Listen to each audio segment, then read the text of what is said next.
என்னடா இது எகிப்து பிரமிடு மாரி பாத்திரத்துல அடுக்கி வச்சிருக்காங்களேன்னு பாக்குறீங்களா? இதுதாங்க இன்னைக்கு நம்ம வீட்டு மதிய சாப்பாடு கோட்டை. இதுல என்னென்ன மர்மம்லாம் ஒளிஞ்சிருக்கு பாப்போமா?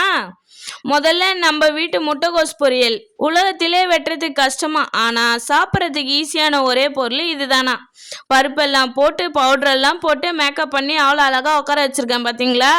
அடுத்தது ரசம். இது ரசம் இல்லைங்க, ரத்த பொரியல் ரேஞ்சுக்கு எவ்வளோ கலர்ஃபுல்லாக இருக்குது பார்த்தீங்களா? கொத்தமல்லி தழெல்லாம் மிதக்குது, பாவம் அதுக்கு நீச்சல் தெரியுமானே தெரில. இப்பதான் மெயின் பிக்சரே ஸ்டார்ட் ஆகுது. சுட சுட சாதம், இதுல அந்த ரசத்தை ஊத்தும் போது வர சத்தம் இருக்கே, ஆஹா! அப்படியே அந்த முட்டைகோசையும் ஒரு ஓரமா தட்டுல இறக்கி விடுவோம். வாமா மின்னல், அந்த ரேஞ்சுக்கு வந்து விழுந்துடுச்சுல.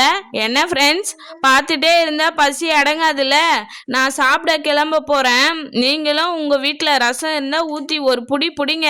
அப்புறமா மறக்காம நம்ம சப்ஸ்கிரைப் பட்டனையும் ஒரு தட்டு விட்டு போங்க.